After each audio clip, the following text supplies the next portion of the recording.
يا أيها الذين آمنوا إذا نودي للصلاة من يوم الجمعة فاسعوا إلى ذكر الله وذروا البيع ذلكم خير لكم إن كنتم تعلمون.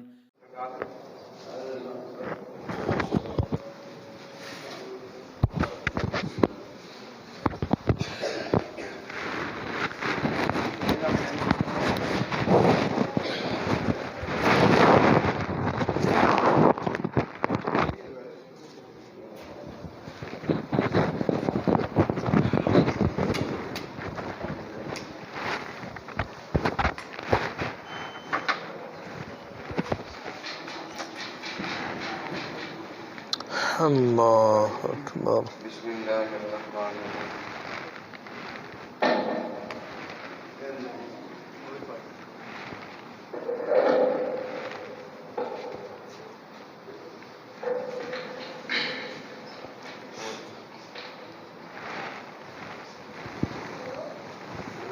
چلتا بلا دیکھی بات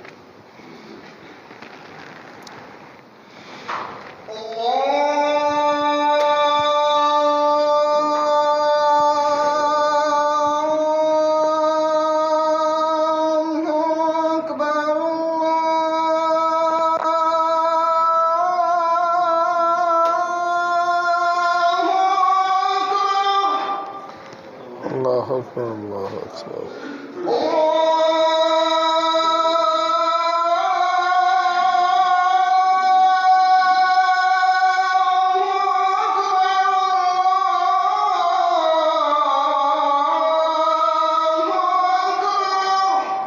الله أكبر الله أكبر.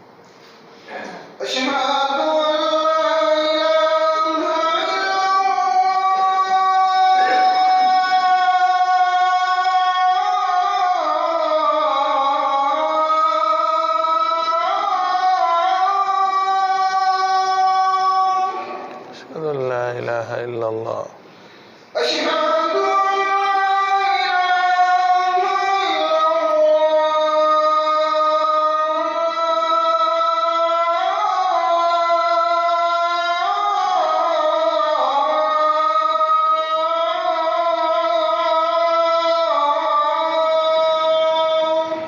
أشهد أن لا إله إلا الله.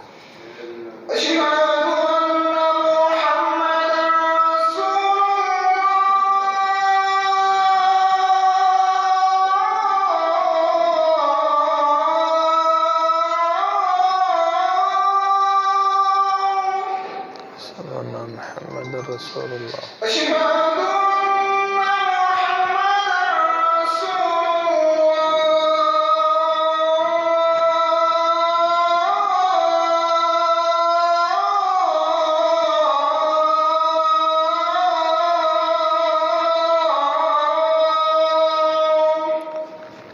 محمد رسول الله.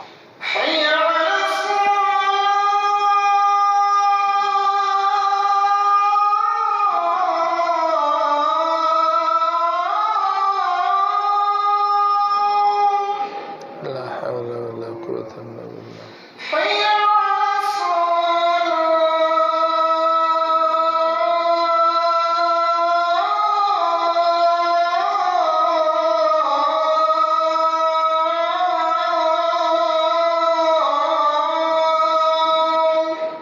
لا حول.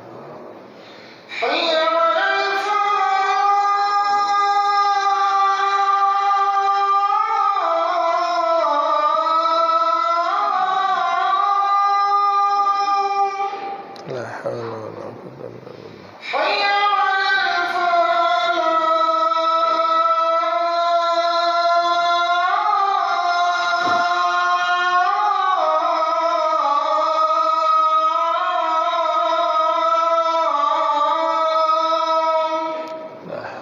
لا حول ولا قوة إلا بالله.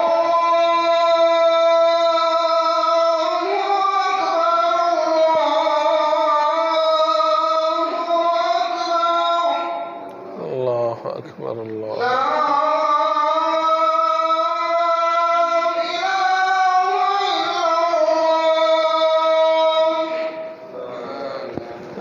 إله إلا الله صلى على محمد وعلى آل محمد كما صليت على إبراهيم وعلى آل إبراهيم وباركت على إبراهيم وعلى آل إبراهيم اللهم رب هذه الدعوة التامة والصلاة القائمة آت محمدا الوسيلة والفضيلة وابعثه مقاما محمودا الذي وعدته.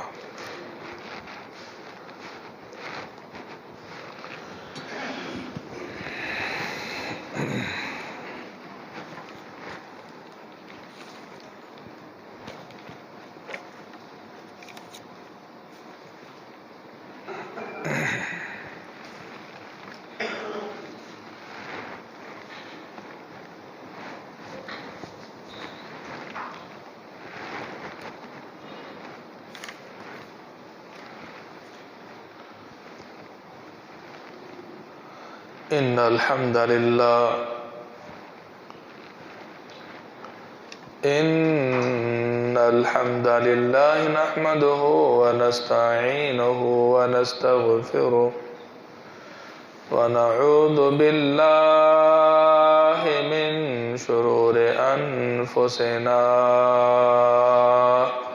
ومن سيئات أعمالنا من يهده الله فلا مضل له ومن يضلله فلا هادي له وأشهد أن لا إله إلا الله وحده لا شريك له وأشهد أن محمدا عبده ورسوله يا أيها الذين آمنوا اتقوا الله حق تقاته ولا تموتن إلا وأنتم مسلمون يا أيها الناس اتقوا ربكم الذي خلقكم من نفس واحدة وخلق منها زوجها وبث منهما رجالا كثيرا ونساء واتقوا الله الذي تساءلون به والأرحام إن الله كان عليكم رقيبا يا أيها الذين آمنوا اتقوا الله وقولوا قولا سديدا يصلح لكم أعمالكم ويغفر لكم ذنوبكم ومن يطع الله ورسوله فقد فاز فوزا عظيما اللهم صل على محمد وعلى آل محمد كما صليت على إبراهيم وعلى آل إبراهيم إنك حميد مجيد اللهم بارك على محمد وعلى آل محمد كما باركت على إبراهيم وعلى آل إبراهيم إنك حميد مجيد أما بعد فإن خير الحديث كتاب الله وخير الهدي هدي محمد صلى الله عليه وسلم وشر الأمور محدثاتها وكل محدثة بدعة وكل بدعة ضلالة وكل ضلالة في النار أما بعد فأعوذ بالله من الشيطان الرجيم ولقد أرسلنا إلى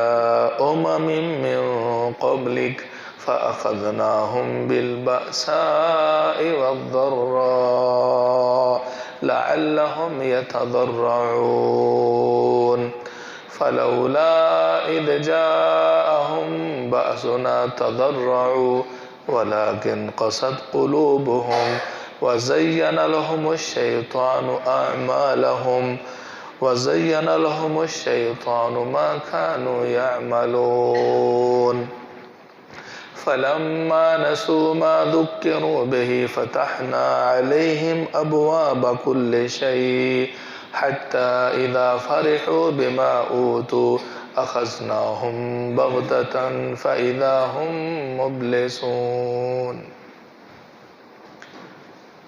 ہر قسم کی حمد و ثنا، تعریف و ستاشر کبریائی اللہ سبحانہ و تعالیٰ کی ذات کے لائق ہے۔ انگن درود و سلام جناب نبی آخر الزمان سید الاولین والآخرین محمد رسول اللہ صلی اللہ علیہ وسلم کی ذات گرامی پر۔ محترم سامعین، آج جو ہم مختلف پریشانیوں میں مبتلا ہے اور بہت بڑی وبا کا شکار ہے، پوری دنیا اس کے گھیرے میں ہے، اس کی وجہ کیا ہے اور اس میں ہمیں شرعی طور پر کیا لاہ عمل اختیار کرنا چاہیے؟ رمضان المبارک کا مہینہ بھی ہے اور بالخصوص جو صائمین ہیں، روزہ رکھتے ہیں، اللہ سبحانہ و تعالیٰ ان کی دعائیں بحالت روزہ تو اور زیادہ قبول فرماتا ہے۔ اللہ رب العزت کی آزمائش اور پکڑ کے وقت اللہ کیا چاہتا ہے؟ اللہ رب العزت ہمیں قطعاً، وہ مسلم ہے، وہ کافر ہے، وہ اپنے عذاب کی صرف تکلیف دینے کے لیے ہمیں چکی میں پیسنا نہیں چاہتا۔ ما یفعل اللہ بعذابکم ان شکرتم وآمنتم وکان اللہ شاکرا علیما۔ اللہ تمہیں عذاب دے کے کیا کرے گا اگر تم اس کے شکر گزار بندے بن جاؤ اور ایمان لے آؤ؟ اللہ تو بڑا قدردان ہے۔ لہٰذا صرف لوگوں کو عذاب میں مبتلا کر کے تکلیف دینا رب رحیم کا یہ کام نہیں ہے۔ یہ مختلف وبائیں، مختلف بیماریاں اجتماعی طور پر مختلف قسم کے دنیوی جو عذاب یا آفات ہیں، ان میں وقتاً فوقتاً ہم گرفتار ہوئے۔ دنیا میں کوئی نہ کوئی خطہ مجموعی طور پر گرفتار ہوتا ہے۔ اللہ سبحانہ و تعالیٰ چاہتے ہیں کہ یہ میری طرف رجوع کر لے، عاجزی اختیار کر لے، مجھ سے معافی مانگ لیں، توبہ کر لیں، مجھ سے بخشش مانگ لیں۔ لیکن جو مادیت پسند طبقہ ہے، جو صرف دنیوی وسائل، تباہی بربادی کے دنیوی اسباب، صرف اسی پہ ان کی نظر ہوتی ہے، تو وہ اللہ کی طرف رجوع کٹھن حالات میں اللہ سے توبہ کو ایک لغو سی حرکت قرار دیتے ہیں۔ سیکولر قسم کے لوگ آج بھی پوری دنیا کے اندر اور بالخصوص یہ جو ذرائع ابلاغ ہیں، ان کی اطلاعات کے مطابق یہ جو کرونا کا وبا پھوٹا ہوا ہے، اس میں بھی آپ دیکھ لیں زبردست قسم کی SOPs پہ عمل ہو رہا ہے۔ حکومتی سطح پر بھی اسی پہ زور ہے اور اسی کے لیے قانون سازیاں بھی ہیں، سختیاں بھی ہیں، پابندیاں بھی ہیں۔ لیکن مجموعی طور پر کیا یہ رجحان بھی پیدا کیا جا رہا ہے کہ لوگوں اس کی اصل ریزن ڈھونڈو؟ اس وبا جس طریقے سے بھی پھیلائی ہے، یہ مرض جیسے بھی پھیلا ہے، اس سے قبل کیا زلزلے نہیں آئے؟ ہزاروں لاکھوں لوگ موت کا شکار نہیں ہوئے؟ یہ سونامی میں لاکھوں انسان کیا لقمہ اجل نہیں بنے؟ یہ طوفان اور آندیاں، یہ جو سیلاب ہیں، اس قسم کے واقعات پیش آتے رہتے ہیں، تو ہم اسے صرف ایک زمانے کی گردش نہ سمجھیں، ہم اسے اللہ رب العزت کی طرف سے تنبیہ سمجھیں۔ اللہ ہمیں جنبش دیتا ہے، اللہ سبحانہ و تعالی ہماری نافرمانیوں، ہماری معصیتوں، اور جس درجہ انسانوں کے دل سخت ہو گئے ہیں ان کو نرم کرنے کے لیے کسی بھی لمحے میری طرف رجوع کر لیں، میں رب کریم ان کو معاف کرنے کے لیے تیار ہوں۔ اس طرف توجہ کی ضرورت ہے۔ ہم صرف اس کو ایک کائناتی ایک عارضہ سمجھ کے، یہ اور اس قسم کے جو دیگر مسائل اور پرابلم ہمیں پیش آتے ہیں، اس کو گردش زمانہ نہ سمجھیں، یہ رب کریم کی طرف سے جھنجھوڑنا ہے، تنبیہ ہے، الارم ہے کہ میرے بندو ابھی موقع ہے، تم واپس پلٹ آؤ۔ یہ سورۃ الانعام کی 2-3 آیات میں نے تلاوت کی ہیں۔ اللہ سبحانہ و تعالیٰ فرماتے ہیں وَلَقَدْ أَرْسَلْنَا إِلَىٰ أُمَمٍ مِّن قَبْلِكَ، ہم نے آپ سے پہلے بہت سی قوموں کی طرف رسول مبعوث کیے ہیں، لیکن انہوں نے تکذیب کی ہے۔ جس قوم کے اندر رسول گئے ہیں، انبیاء گئے ہیں، انہوں نے تکذیب کی ہے، نافرمانی کی ہے، ان رسولوں کو جھٹلایا ہے، اللہ کی شریعت کو دھتکارا ہے۔ اس تکذیب کی وجہ سے فَأَخَذْنَاهُمْ بِالْبَأْسَاءِ وَالضَّرَّاءِ لَعَلَّهُمْ يَتَضَرَّعُونَ، اس نافرمانی کی وجہ سے ہم نے ان کو پکڑ لیا، سختیوں کے اندر، مصائب و آلام کے اندر ہم نے ان کو گرفتار کر دیا، بیماریوں کے اندر ہم نے مبتلا کر دیا۔ سرا مختلف قسم کی، بالباسا، باسا سختی کو، شدت کو کہتے ہیں، اور ذرا ضرر، تکالیف، مراد بیماریاں۔ فَأَخَذْنَاهُمْ بِالْبَأْسَاءِ وَالضَّرَّاءِ لَعَلَّهُمْ يَتَضَرَّعُونَ، تاکہ یہ میرے سامنے عاجزی کریں، میرے سامنے گڑ گڑائیں، میری طرف رجوع کریں، توبہ کریں، مجھ سے معافیاں مانگیں، لیکن ایسا نہیں ہوا، ایسا نہیں لوگ کرتے۔ فَلَوْلَا إِذْ جَاءَهُمْ بَأْسُنَا تَضَرَّعُوا، جب ہماری پکڑ آئی، ہمارا عذاب آیا، تو یہ کیوں نہیں گڑ گڑائے؟ انہوں نے عاجزی کیوں نہیں کی؟ کیوں نہیں روئے؟ مجھ سے معافی کیوں نہیں مانگی؟ وَلَكِنْ قَسَتْ قُلُوبُهُمْ، لیکن اصل بات یہ ہے کہ ان کے دل سخت ہو گئے ہیں، ان کے دل سخت ہو گئے ہیں۔ قَسَتْ قُلُوبُهُمْ، ان کے دل سخت ہو گئے ہیں۔ عربی کے اندر لفظ قسوہ استعمال ہوتا ہے، قسط، سخت ہو جانا۔ یہ اس وقت ہوتا ہے کہ جب ایک چیز کے اندر دوسری چیز کی وجہ سے اثر قبول کرنے کی صلاحیت موجود ہو، ایک چیز دوسری کی وجہ سے متاثر ہو سکتی ہو، لیکن پھر درمیان میں کوئی عارضہ لاحق ہو جائے اور وہ اثر قبول نہ کرے۔ سمپل مثال اس کی دیتا ہوں، سالن بنایا ہو نا، گھی استعمال کیا ہو، ڈالڈا وغیرہ یا دیسی، تو آدمی فریج کے اندر رکھ دے تو اس کی ٹھنڈک اور کولنگ کی وجہ سے کیا ہوتا ہے، وہ گھی جم جاتا ہے، سالن جم جاتا ہے۔ لیکن اگر آئل کے اندر بنایا جائے تو وہ فریج کے اندر بھی نہیں جمتا، لیکوڈ صورت میں وہ آئل رہتا ہے۔ یہ ہمارا مشاہدہ ہے۔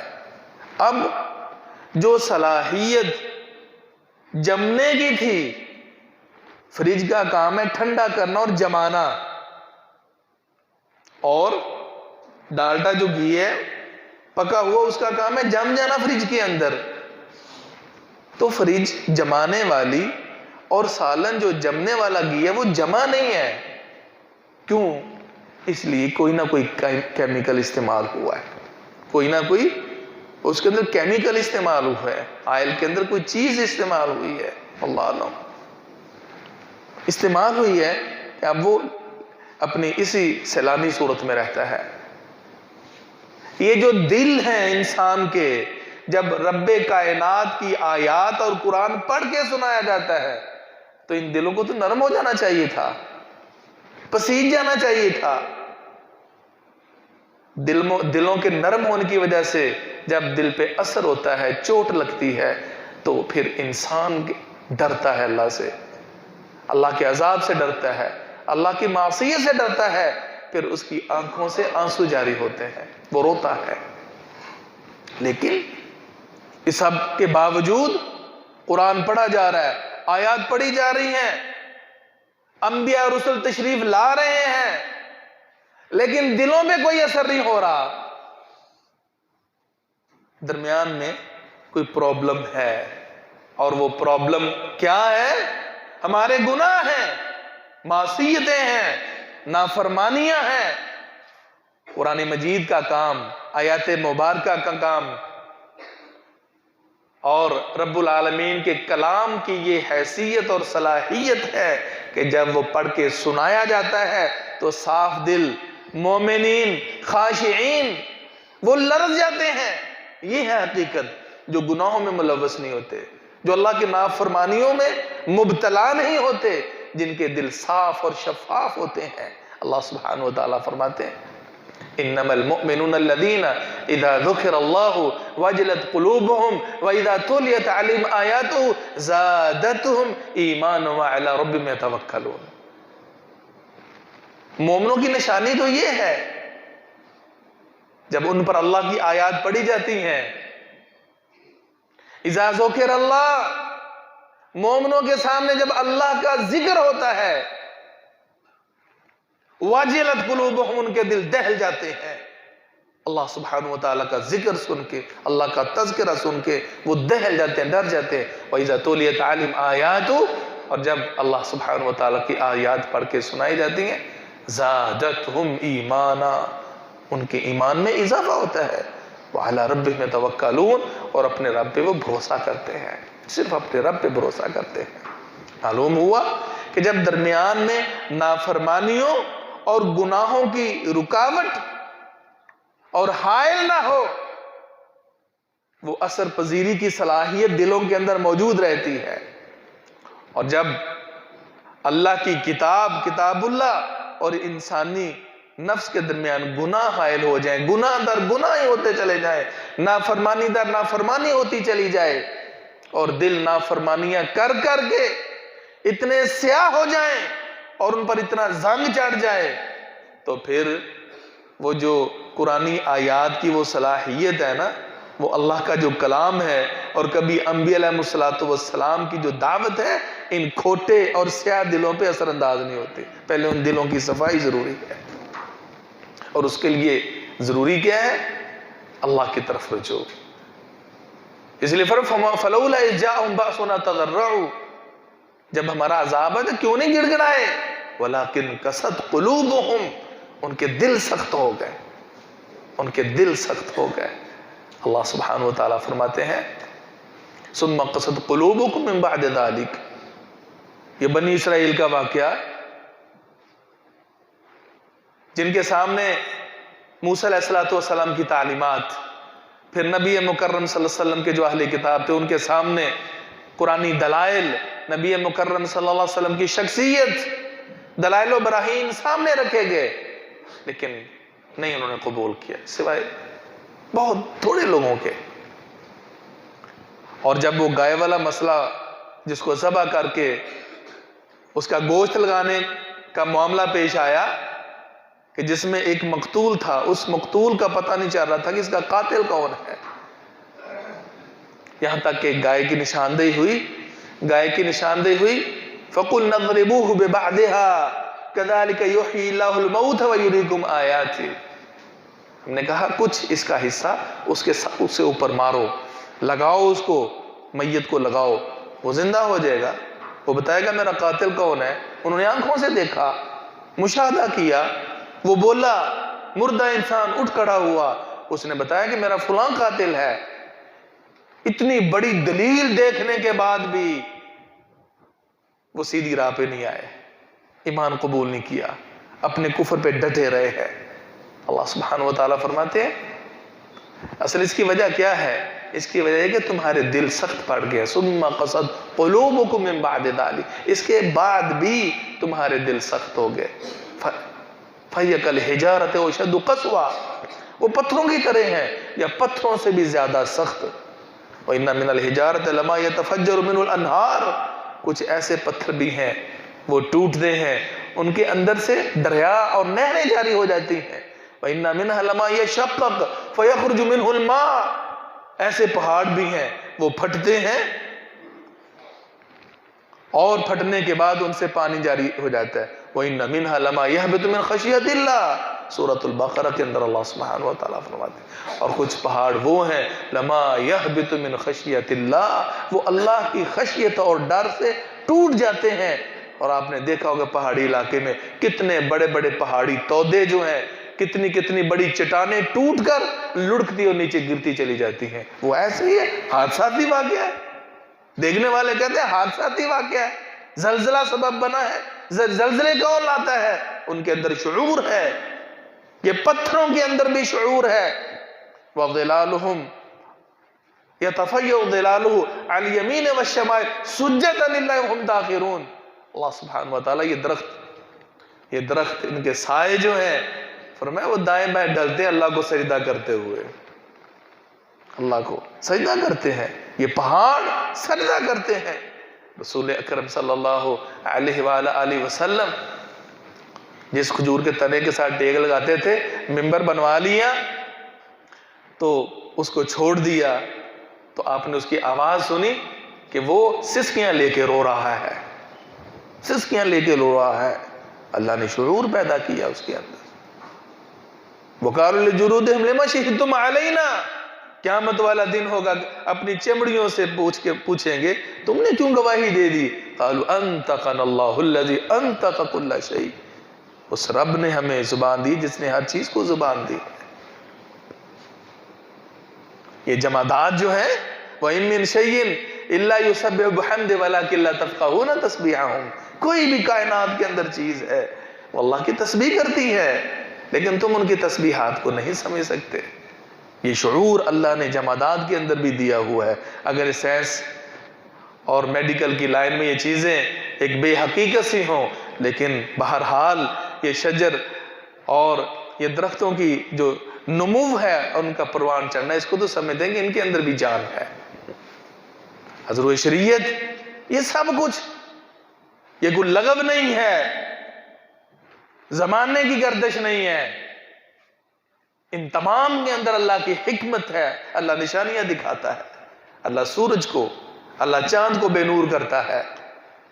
یہ کوئی صرف میڈیکلی اور سائنسی چکر نہیں ہے کہ سورج زمین کے گرد آ گیا، چاند اور سورج کے درمیان زمین حائل ہو جائے تو یہ ہو جاتا ہے، وہ ہو جاتا ہے، چاند بے نور ہو جاتا ہے، سورج بے نور ہو جاتا ہے۔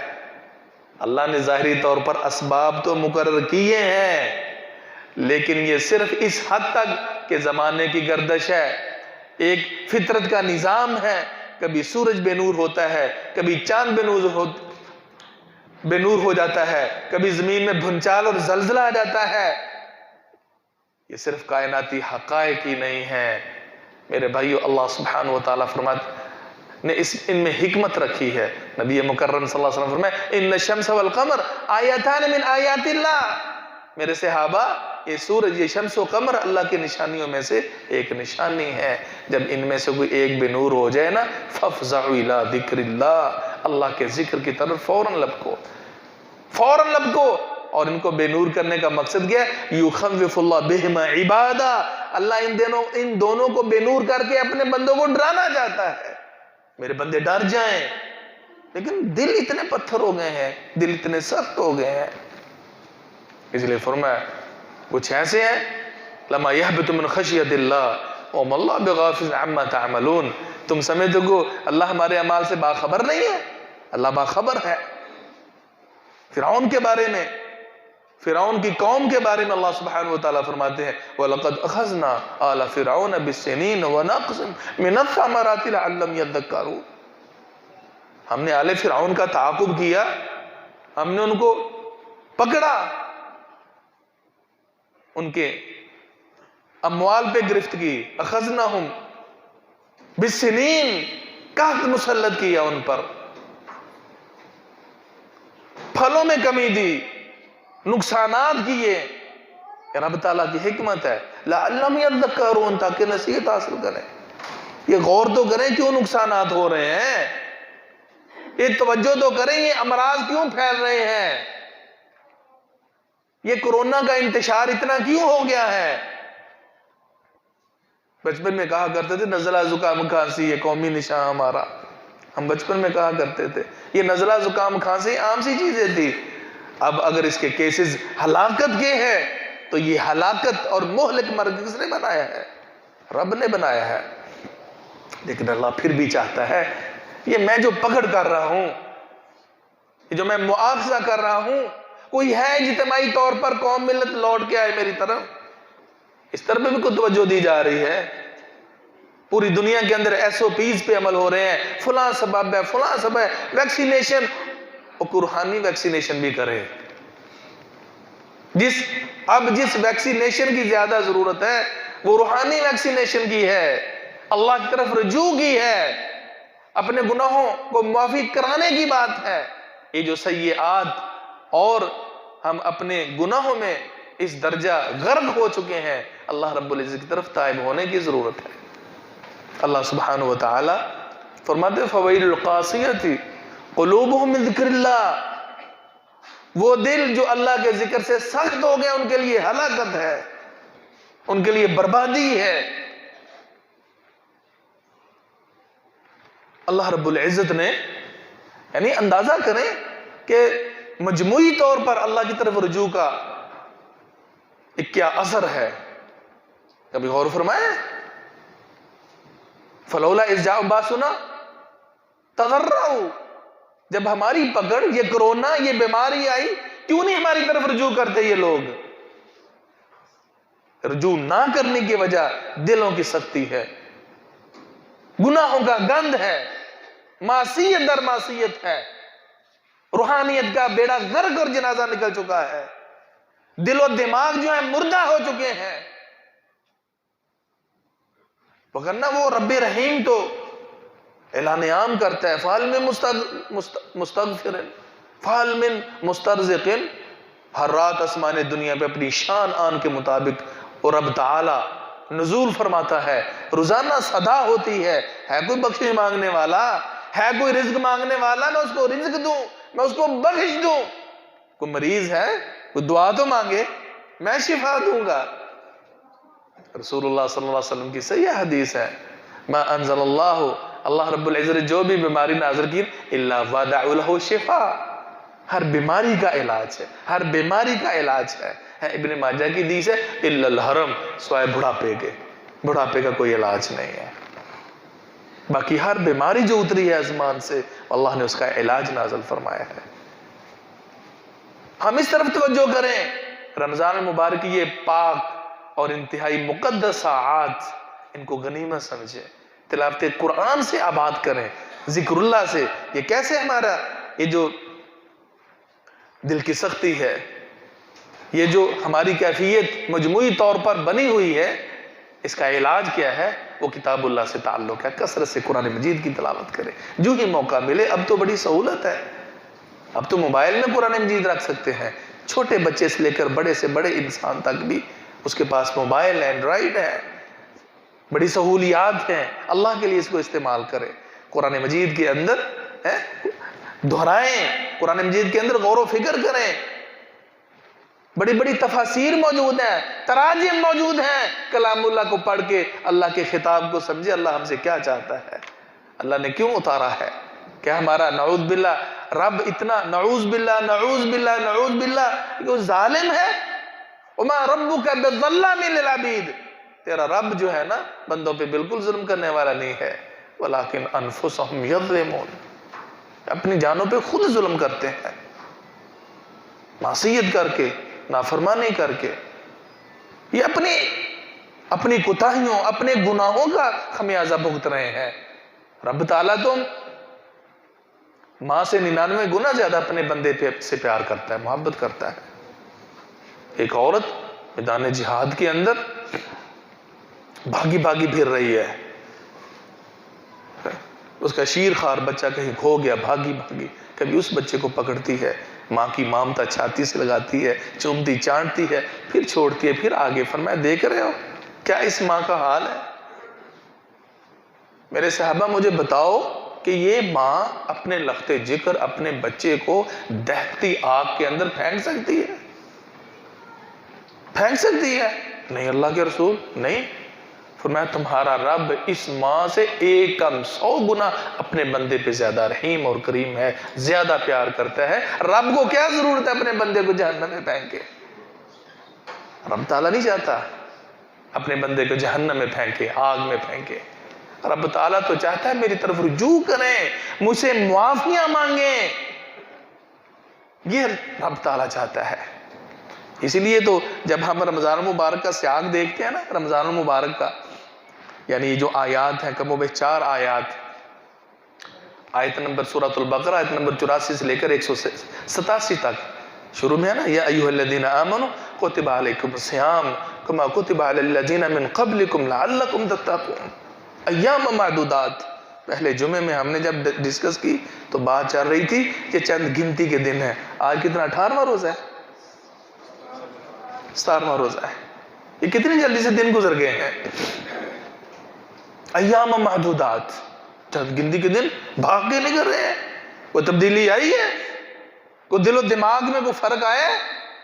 میرے معاملے میں، میری زبان میں، میرے کردار میں، میرے کریکٹر میں، میری صلہ رحمی میں، ہمسائے کا سلوک میں، میرے کو صدقہ، کوئی للہ فی اللہ معاملات، میرے اخلاص میں، کوئی میری ریاکاری پہ بھی میں نے کنٹرول کیا ہے کہ نہیں کیا؟ کوئی میری دینی ایکٹیویٹیز کے اندر فرق آیا کہ نہیں آیا؟ روحانیت کو ترقی دینے کے لیے محنت کی ضرورت ہے۔ جیسے دنیوی ترقی کے لیے بھاگ بھاگ کے ہم کوشش کرتے ہیں، روحانیت کے لیول کو اپ کرنے کے لیے بھی کوشش کی ضرورت ہے، اللہ کے تقرب کے لیے بھی محنت کی ضرورت ہے۔ اللہ کا ذکر کریں، تلاوت قرآن کریں، صلہ رحمی کریں، اور جتنے بھی گناہ اور معصیت ان سے پرہیز کریں، واللہ آپ کا دل شیشے کی طرح ہو جائے گا، صاف شفاف ہو جائے گا، بالکل نیٹ کلین ہو جائے گا۔ تو یہ رمضان المبارک، یہ جو چند آیات ہیں، فرمایا لعلکم تتقون، اور آگے فرمایا لعلکم تشکرون، اور اس سے آگے جی لعلہم یرشدون، تم شکر کرو تاکہ تم ہدایت یافتہ ہو جاؤ۔ اسی پیرائے کے اندر، اسی رکوع کے اندر اللہ سبحانہ وتعالی نے اپنے سے دعا کرنے کے حوالے سے بھی ترغیب دلائی ہے۔ وَإِذَا سَأَلَكَ عِبَادِي عَنِّي فَإِنِّي قَرِيبٌ اجیب دعوت الداعی اذا دعان فلیستجیبوا لی ولیؤمنوا بی لعلہم یرشدون۔ اے میرے نبی، جب بھی میرے متعلق میرے بندے پوچھیں نا، میرے متعلق سوال کریں، تو آپ کہہ دیں تمہارا رب قریب ہے، فإنی قریب، میں بہت قریب ہوں، وَنَحْنُ أَقْرَبُ إِلَيْهِ مِنْ حَبْلِ الْوَرِيدِ، اس سے زیادہ کون قریب ہو سکتا ہے؟ باپ بھی قریب نہیں ہو سکتا، ماں بھی نہیں قریب ہو سکتی، ڈاکٹر بھی قریب نہیں ہو سکتا، بتائیں، نہیں قریب ہو سکتے۔ انسان یہ سمجھتا ہے کہ میرا مال، میری صلاحیت، میرا اقتدار، میرے وسائل، میری دولت، یہ مجھے صحت دے دے گی، بیماری سے بچا دے گی، مجھے آفت سے بچا دے گی، مجھے ہلاکت سے بچا دے گی، نہیں، وہی رب رحیم ہے جو ہر عارضے اور ہر بیماری سے محفوظ رکھے گا۔ وَنَحْنُ أَقْرَبُ إِلَيْهِ مِنْ حَبْلِ الْوَرِيدِ، اس رب سے تعلق ایک دوستانہ قائم کریں، جیسے ایک محبوب سے تعلق ہوتا ہے رب تعالیٰ سے۔ وَالَّذِينَ آمَنُوا أَشَدُّ حُبًّا لِلَّهِ، جو ایمان والے ہیں ان کا اللہ سے پیار سب سے زیادہ ہوتا ہے۔ وہ اللہ سے سب سے زیادہ محبت کرتے ہیں۔ اور یہ اللہ سے محبت کی جو حلاوت اور مٹھاس ہے یہ کب محسوس ہوتی ہے؟ دنیا جہان کی لذتیں واللہ ہیچ ہوں گی اگر وہی پاک اور صاف دل ہمیں نصیب ہو جائے۔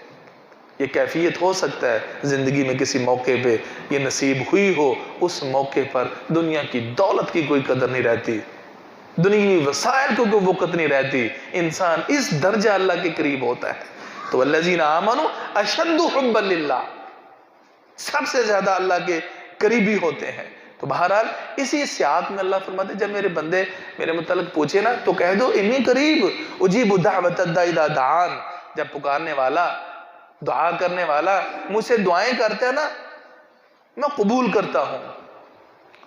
کہہ دیتے ہیں جی اللہ دی بارگاہ نیر تے نہیں، دیر تے ہے اندھیر نہیں، کہہ دیتے ہیں نا میرے بھائیو، اللہ رب العزت کیا کچھ بھی بعید نہیں ہے، دیر بھی نہیں ہے، دیر بھی نہیں ہے، پکارے اجیب دعوت الداعی اذا دعان۔ اصل میں وہ فرق پڑ جاتا ہے نا، وہ فرق کی چیز کا پڑتا ہے، کچھ موانع آ جاتے ہیں، رکاوٹیں آ جاتی ہیں۔ ڈاکٹر صاحب دوائی دیتے ہیں، ڈوز دیتے ہیں، اتنے ٹائم استعمال کرنے، یہی پرہیز ہے۔ پرہیز نہیں کر کے دوائی نے کیا اثر دکھانا ہے؟ قرآن مجید کی تلاوت کیا اثر دکھائے گی؟ ذکر اللہ کے ساتھ ساتھ انسان دوسرے کام بھی، بغل میں چھری منہ میں رام رام، تو دوائی کے ساتھ ساتھ پرہیز بھی کرنا ہے۔ پھر دیکھیے اس دل کی کیا کیفیت ہوتی ہے، کلا بل ران علی قلوب ما کانوا یکسبون۔ اللہ سبحانہ وتعالیٰ سورۃ المطففین کے اندر فرماتے ہیں نبی ہرگز نہیں، بل ران علی قلوبہم، ان کے دلوں پر زنگ چڑھ چکا ہے ان کی کوتاہیوں، ان کی بدعمالیوں اور معصیتوں کی وجہ سے۔ آج جو برا حال ہے نا ہمارا، یہ رمضان المبارک کے اندر بھی کوئی کیفیت میں تبدیلی نہیں آ رہی۔ اگر من حیث القوم پاکستانی جو ہیں اجتماعی طور پر رب ذوالجلال والاکرام کے سامنے تائب ہو جائیں، واللہ کوئی شخص بیمار نہیں رہے گا، اللہ کا وعدہ ہے۔ اس لیے بالخصوص دعا کا ذکر فرمایا، لہذا رمضان روزے اور دعا کا آپس میں بڑا گہرا تعلق ہے۔ یعنی اس رمضان کی آیات کے اندر دعا کے مسئلے کو چھیڑنا اور آیت کا لانا، اس کا مطلب یہ ہے کہ میں رمضان المبارک کے اندر دعا کا کثرت سے اہتمام کرنا چاہیے۔ فَلْيُؤْمِنُوا بِي فَلْيَسْتَجِيبُوا لِي وَلْيُؤْمِنُوا بِي لَعَلَّهُمْ يَرْشُدُونَ۔ قبولیت کی بنیاد کس بات پہ ہے؟ ذرا توجہ فرمائیں، قبولیت کی بنیاد کس چیز پہ ہے؟ ایمان باللہ، آپ کے ایمان میں فرق نہیں ہونا چاہیے، اور دوسرا اللہ کی اطاعت۔ فَلْيُؤْمِنُوا بِي فَلْيَسْتَجِيبُوا لِي، میری اطاعت کریں، میری باتوں کو قبول کریں، میرے نبی کی تعلیمات کو ایکسپٹ کریں۔ وَلْيُؤْمِنُوا بِي، جو ایمان کا تقاضا ہے اس طرح کا ایمان میرے اوپر لے کے آئیں، میں دعائیں قبول کروں گا۔ مشکل مسئلہ نہیں ہے یہ، ہم نے اس کو مشکل بنا دیا ہے۔ اللہ سبحانہ وتعالی نے قرآن مجید کے اندر فرمایا قُلْ مَا يَعْبَوْ بِكُمْ رَبِّي قُلْ مَا يَعْبَوْ بِكُمْ رَبِّي لَوْلَا دُعَاؤُكُمْ قُلْ مَا يَعْبَوْ بِكُمْ رَبِّي لَوْلَا دُعَاؤُكُمْ، اگر تمہاری دعائیں نہ ہوں، تم مجھ سے دعائیں نہ کرو، رب تعالیٰ سے دعائیں نہ کرو، مجھ سے مانگو نہیں، مجھے تمہاری کوئی پرواہ نہیں ہے۔ یعنی جب انسان دعا کرتا ہے نا پھر اللہ پرواہ کرتا ہے۔ جب آپ دعائیں کریں گے نا، اللہ سے مناجات کریں گے، اپنے گناہوں کو سامنے رکھ کے اللہ کے سامنے گڑ گڑائیں گے، عاجزی کریں گے، بار بار مانگیں گے، جھولی پھیلائیں گے، اللہ کے فضل و کرم سے یہ وبائیں، یہ بیماریاں، یہ شدتیں سب ٹل جائیں گی، ختم ہو جائیں گی۔ یہ اگر یہ کام نہیں نہ ہوتا، اس کا مطلب یہ ہے کہ اللہ کہتا ہے مجھے تمہاری کوئی پرواہ نہیں ہے۔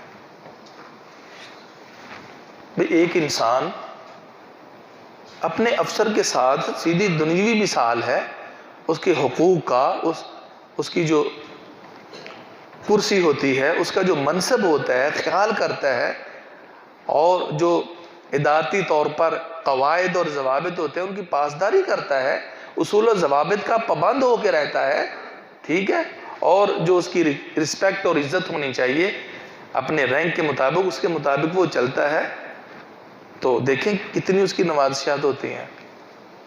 اللہ سبحانہ و تعالیٰ فرماتے ہیں اگر تم مجھ سے مانگتے رہو گے نا، مجھ سے دعائیں کرتے رہو، میرے ساتھ تعلق رکھو گے، تو پھر واقعتاً میں بھی تمہاری پرواہ کروں گا، مجھے تمہاری پرواہ ہے، میں تمہارا خیال رکھوں گا، اگر نہیں کوئی خیال نہیں تمہارا۔ رسول اللہ صلی اللہ علیہ وسلم فرماتے ہیں، صحیح حدیث ہے، الدعاء هو العبادہ، دعا عبادت ہے۔ جو انسان اللہ سے دعا کرتا ہے نا، وہ اللہ کی عبادت اور پوجا کرتا ہے۔ دعا میں عاجزی، تواضع، ان کے ساری دنیا کی کون سی ایسی مصیبت ہے جو دعا سے نہیں ٹلتی؟ ترمذی کی حدیث ہے، رسول اللہ صلی اللہ علیہ وسلم فرماتے ہیں لا يرد القضاء الا الدعاء، تقدیر کو بھی دعا پھیر دیتی ہے، دعا سے تقدیر بھی ختم ہو جاتی ہے، تقدیر بدل جاتی ہے۔ قل لن يصيبنا الا ما كتب الله لنا هو مولانا، قل لن يصيبنا الا ما كتب الله لنا۔ اللہ فرماتے تمہارا یہ عقیدہ ہونا چاہیے، کفار سے خطاب ہے، منافقین سے، کہ جو ہمارے رب نے ہمارے حق میں لکھا ہے نا، جب ہمارا اللہ چاہے گا تو وہی مصیبت ہمیں پہنچے گی، اگر وہ نہیں چاہے گا ہمیں کوئی مصیبت نہیں پہنچے گی۔ لہٰذا میں زیادہ سے زیادہ اللہ سے دعائیں کرنی چاہیے، اور جو اللہ سے نہیں نہ مانگتا، ابن ماجہ کی حدیث ہے من لم یسأل اللہ یغضب علیہ، من لم یسأل اللہ، جو اللہ سے نہیں نہ سوال کرتا اللہ اس پہ ناراض ہوتا ہے۔ دنیا کے بالکل الٹ، دنیا داری میں کیا ہوتا ہے؟ دنیا داری میں کسی سے مانگو، کتنا بھی گہرے سے گہرا تعلق کیوں نہ ہو، محبت پیار کیوں نہ ہو، ایک دو دفعہ قرض مانگ لیں، سوال کر لیں، دماغ گھوم جائے گا۔ اس لیے کہتے ہیں نا، عرب لوگ کہتے ہیں کہ قرض جو ہے نا، قرض کو قرض کیوں کہتے ہیں؟ لأنه يقرض المحبہ، قرض مقراض المحبہ، یہ کینچی ہے محبت کی، قرض مانگنے سے یہ اس کے معنی میں قطع اور کاٹنے کا مفہوم آتا ہے، یہ محبت کی کینچی ہے۔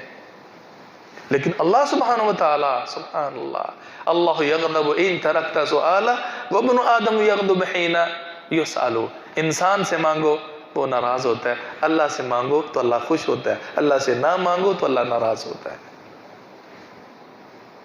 اس لیے رسول اللہ صلی اللہ علیہ وسلم فرماتے ہیں لیس شیء اکرم علی اللہ من الدعاء، اللہ کے ہاں دعا سے بڑھ کر کوئی چیز معزز نہیں ہے، یہ عبادت ہے۔ انسان رو کر، گڑ گڑا کر، عاجزی، مسکنت، تواضع، اپنی غربت و مسکینی کا اظہار کر کے، اپنی عاجزی کا اظہار کر کے رب تعالیٰ سے مانگے، جتنے عاجز بنیں گے اتنا ہی رب کریم آپ پر اپنی رحمت کا فیضان کر دے گا۔ عاجز بنے تو صحیح، بس روٹین وائز ہاتھ اٹھائے، دعا مانگی، 2-4 رکعات پڑھی، ظہر بھگتائی، عصر بھگتائی، فجر بھگتائی، ایک عادت کے طور پر یہ رکعات کی گنتی پوری کی، السلام علیکم مسجد سے باہر۔ کیا وہ نماز کہ جس نماز کے اندر آپ پر اللہ کی ہیبت بیٹھی ہو، اللہ کی خشیت آری ہو، کوئی ایسی نماز یاد ہے کہ لذت آری ہو؟ کوئی دل اور نماز کے الفاظ جو حروف ہیں ان کی وجہ سے کوئی اثر، کوئی ڈر، خوف، کوئی خشیت، یہ اہل ایمان کی نشانی ہے۔ پھر دیکھیں وہ ایک نماز بھی کافی ہے بخشش کے لیے انشاءاللہ، ایک دعا بھی کافی ہے، ایک دعا بھی انسان کو خود دل بتاتا ہے کہ تم گناہگار ہو، تم بڑے کتاکار ہو۔ اس لیے کثرت سے دعا، اللہم انک عفو تحب العفو فاعف عنی، کثرت سے یہ دعا مانگا کرے، بالخصوص آخری عشرے میں کثرت سے اللہ سے مانگے، دعا کرے، اور کسی بھی موقع پر خیر کے عمل کو کبھی رد نہیں کرنا چاہیے، کبھی بھی نا امیدی کا شکار نہ ہو، کوئی بھی قبولیت کا وقت ہو سکتا ہے۔ یہ عبد المحسن بن عباد یہ ابھی حیات ہے حفظہ اللہ، ان کے بیٹے عبد الرزاق البدر ہے، ان کے حوالے سے آتا ہے، وہ کہتے ہیں رمضان المبارک کا مہینہ، مسجد نبوی کے ان کے مدینے میں رہائش، تو میں آیا دیکھا کہ ایک رہائش میں یا ہوٹل میں میوزک چل رہا ہے، وہاں سعودی نوجوان ہے، کلین شیپ، داڑھی منڈی ہوئی، اور میں نے ان کو سمجھایا بھئی دیکھیں، پہلی بات تو یہ ہے کہ آخری عشرہ ہے، اللہ کی طرف رجوع کرے، توبہ کرے، اگر یہ نہیں تو کم از کم ان راتوں اور ان گھڑیوں کے تقدس میں یہ میوزک، موسیقی تو بند کر دیں۔ اور کہتے پھر میں نے کہا چلو یہ دعا کرو اللہ سے، اللہم انکا عفو تحب العفو فاعف عني، یہ مبالغہ کا صیغہ ہے۔ اللہم انک عفو، اللہ تو بے انتہا درگزر کرنے والا ہے، بہت بخشنے والا ہے۔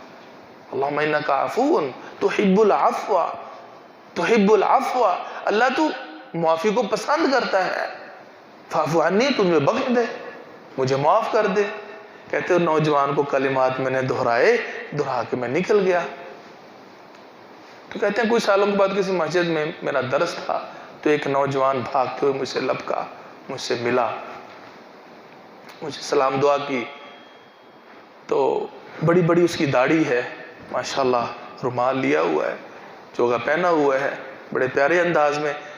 کہتا جی شیخ آپ نے مجھے پہچانا ہے؟ کہتے نہیں۔ کہتے میں وہی نوجوان ہوں جو اس دن موسیقی سن رہا تھا اور آپ نے یہ دعا ہمیں سکھائی تھی، اللہم انک عفو تحب العفو فاعف عني۔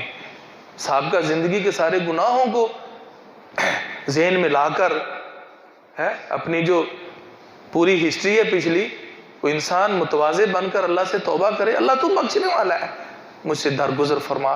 کہتے وہ ملک کلمات میں نے دعا کہی تھی 2-4 دفعہ، پتہ نہیں وہ قبولیت کی گھڑی تھی، اس کے بعد اللہ نے میرے دل کو پھیر دیا۔ یہ موسیقی، گانا بجانا، یہ جو نوجوانوں کی شرارتیں اور لغویات ہوتی ہیں، سب کی اللہ نے میرے دل کے اندر نفرت پیدا کر دی۔ اس لیے کسی موقع کو آپ ضائع مت کیجیے، اس کو بیکار نہ سمجھیے، اللہ سے گڑ گڑا کے دعائیں کریں، معافیاں مانگیں، اور دعا وہ ہتھیار ہے جو قضاء و قدر کو بدل دیتا ہے۔ یمحو اللہ ما یشاء ویثبت وعنده ام الکتاب، اللہ چاہتا ہے، اللہ کی طرف آنا چاہیے۔ اس کے لیے نبی صلی اللہ علیہ وسلم کے بڑے فرامین ہیں، اللہ سبحانہ وتعالیٰ سے دعا ہے کہ ہم ان چیزوں کو سمجھیں۔ یہ جو کچھ آیات آپ کی خدمت میں پیش کی ہیں، اور اس حوالے سے 9ویں پارے کا جو رکوع ہے، فلولا کانت کر، سورہ یونس دیکھیں، اللہ اکبر، قوم یونس میں آیا ہوا عذاب، دعا کی اتنی برکت ہے۔ من حیث القوم، یہ کرونا تو کوئی بات ہی نہیں ہے، ذرا اپنے طور پہ سکھائیں، دعائیں صبح و شام کی اذکار مسنونہ کریں، دعا مانگیں، مسئلہ ہی نہیں ہے۔ بڑی طاقت ہے اس کے اندر، ان دعاؤں کے اندر۔ وہ اجتماعی طور پر جب دیکھا نا، عین اللہ کا، نبی کو تو باغی تھے، نہیں مانا تھا، جب اللہ کا عذاب سامنے آتے دیکھا، واحد اس انسانی ہسٹری کے اندر واحد قوم یونس ہے کہ آیا ہوا عذاب ان کی سچی توبہ کی وجہ سے اللہ نے ٹال دیا۔ فلولا کانت قریۃ آمنت فنفعها ایمانها الا قوم یونس، کوئی ایسی کیوں نہ کوئی بستی ہو گئی کہ جس بستی کے ایمان نے اس کو فائدہ دیا ہو، الا قوم یونس، سوائے قوم یونس کے، لما آمنو، سچا ایمان لائے، سچی توبہ، سچا رجوع، دل سے زبان سے کلمات نکلے تو پتہ چلے۔ جب وہ ایمان لائے، کشفنا عنہم عذاب الخزی فی الحیات الدنیا، وہ آیا ہوا رسوا کن دنیا کا عذاب ہم نے ٹال دیا، اور ساتھ دراز تک پھر ہم نے ان کو دنیا میں زندگی میں فائدہ دیا۔ ایسے ہو سکتا ہے۔ اس لیے کوئی بھی بیماری ہے، بس بات یہ ہے کہ صدق کے دل سے اللہ کی طرف رجوع کریں، انشاءاللہ یہ کرونا بھی ختم ہو جائے گا، یہ بیماریاں بھی ختم ہو جائیں گی۔ ہاں، 1-2-3 باتیں آپ کو بتاتا ہوں۔ یہ جو ہے نا، اللہ جب بھی کسی مریض کو دیکھیں آپ تو یہ دعا لازمی یاد کر لیں، الحمدللہ الذی عافانی مما ابتلاک بہ وفضلنی علی کثیر ممن خلق تفضیلا۔ جو بھی مبتلا مصیبت ہے اس کو دیکھ کر یہ دعا پڑھے۔ رسول اللہ صلی اللہ علیہ وسلم فرماتے ہیں کبھی بھی وہ کوئی عمل کی کوتاہی ہو، کوئی دنیاوی آفت ہو، کوئی مال کی غربت، کوئی 100 مصیبتیں ہوتی ہیں، جو انسان کسی بھی مبتلا مصیبت انسان کو دے کر یہ دعا پڑھ لیتا ہے، رسول اللہ صلی اللہ علیہ وسلم فرماتے ہیں اللہ کبھی بھی اس انسان کو اس بیماری میں مبتلا نہیں کرے گا۔ کسی کورونے والے کو دے کے پڑھ لے، میرا تو یقین ہے بیماری نہیں لگے گی۔ پھر صبح و شام یہ دعا پڑھ لیں، بسم اللہ الذی لا یضر مع اسمہ شیء فی الارض ولا فی السماء وہو السمیع العلیم۔ اللہ تیرے نام کے ساتھ صبح و شام کرتا ہوں، جس نام کو پڑھ کر پھر زمین و آسمان کی کوئی چیز تکلیف نہیں دیتی، ضرر نہیں پہنچاتی، نہ کوئی بیماری تکلیف دے گی اور نہ کوئی حشرات، کوئی چرند پرند میں سے، نہ کوئی انسان۔ جو صبح و شام 3 پڑھتا ہے، 3 دفعہ پڑھ لیتا ہے، 3 دفعہ، انشاءاللہ بیماری تے محفوظ رہے گا۔ اللہم عافنی فی بدنی اگرچہ اس کی صحت میں اختلاف ہے، اللہ میرے بدن کو عافیت میں رکھ۔ صبح شام 3 دفعہ پڑھ لے، اعوذ بکلمات اللہ التامات من شر ما خلق۔ جو کائنات کی شریر چیز ہے، شر والی ہے، اللہ اس سے میں تیری پناہ میں آتا ہوں۔ جو انسان یہ دعا پڑھ لیتا ہے وہ انشاءاللہ شر سے محفوظ ہو جاتا ہے۔ حصن المسلم کھولیں، یہ دعائیں 2-4 یاد کر لیں، بحمدللہ آپ اللہ کے فضل و کرم سے گارنٹیڈ بات ہے۔ یہ نہیں فلاں کے خواب میں یہ ہے، اللہ کے رسول نے یہ بتایا، کہ خواب کوئی گارنٹیڈ نہیں ہوتے۔ یہ جی بزرگ ملے ہیں، انہوں نے یہ کہا، یہ بزرگ یہ ملے ہیں، یہ وہ بزرگ ہیں جو سید الانبیاء ہیں، دین دے کے گئے ہیں، شریعت دے کے گئے ہیں، یہ گارنٹیڈ بات ہے۔ اس نسخے کو آزمائیں، بحمدللہ اللہ کے فضل و کرم سے اللہ آپ کو صحت دے گا، صحت میں رکھے گا، اور اللہ مجھے اور آپ کو عمل کی توفیق نصیب فرمائے۔ سبحان ربک رب العزت عما یصفون وسلام علی المرسلین والحمد للہ رب العالمین۔ یہ 3 اعلان ہیں۔ ایک تو آپ کو پتہ ہے کہ ہمارے بہت بڑے مقرر خطیب ایشیا مولانا قاری عبدالحفیظ رحمہ اللہ وہ فوت ہو چکے ہیں، اور آج ان کی رہائش گاہ پر ان کی نماز جنازہ 5 بجے ادا کی جائے گی۔ کل صبح کے ٹائم ان کی اہلیہ فوت ہوئی ہیں، اور پچھلے ٹائم یہ اللہ کو پیارے ہو گئے ہیں، اللہ ان کی مغفرت فرمائے۔ دوسرا یہ کہ سحری کے لیے یہاں کچھ سلسلہ چلا ہوا ہے، لوگوں کو یا ضرورت مندوں کو پہنچاتے ہیں۔ عبداللطیف صاحب بھائی ادھر ہوں گے، ان کو آپ جمع کروا سکتے ہیں۔ اور تیسرا اور آخر اعلان، مسجد کا بھی آپ پہ حق ہے، 50,000 روپے کی ضرورت ہے، انشاءاللہ کوئی زیادہ نہیں ہے۔ آپ احباب یہ بجٹ بھی آج پورا کر دیں، بارک اللہ فیکم۔ اللہم ربنا آتنا فی الدنیا حسنہ وفی الآخرۃ حسنہ وقنا عذاب النار۔ اللہ جتنے بھی بیمار ہیں سب کو تندرستی عطا فرما، اللہ جو فوت شدہ اللہ ان کی مغفرت فرما۔ اللہم من احییت منا فاحی الاسلام ومن توفیت منا فتوفى الایمان، اللہم لا تحرمنا اجرہ ولا تفتنا بعدہ۔ ربنا آتنا فی الدنیا حسنہ وفی الآخرۃ حسنہ وقنا عذاب النار۔ اللہم اشف مرضانا ومرضى المسلمین یا قاضی الحاجات اقض حاجاتنا وحاجات المسلمین۔ اللہ جتنے بھی ہمارے بھائیوں کے دکھ درد ہے اللہ دل و دماغ میں لیے بیٹھے ہیں، اللہ تمام کی پریشانیاں دور فرما۔ اللہ ماہ رمضان کی ان قبولیت کی گھڑیوں میں میرے سب بھائیوں کے دکھ درد دور فرما، نیک خواہشات کو پورا فرما، اللہ نیک خواہشات کو پورا فرما، بیٹوں کی ٹینشنوں سے محفوظ فرما، بیٹیوں کی پریشانیوں سے محفوظ فرما۔ اللہ تو بڑا غفور رحیم ہے، معاف فرما، ہمیں دنیا اور آخرت کی زندگی میں خوش بخت انسان بنا، اللہ ہمیں معاف فرما، اولادوں کو نیک بنا، اللہ ہماری مغفرت فرما، اور روزے کے تقاضے پورے کرنے کی بھی توفیق عطا فرما۔ سبحان ربک رب العزت عما یصفون وسلام علی المرسلین والحمد للہ رب العالمین۔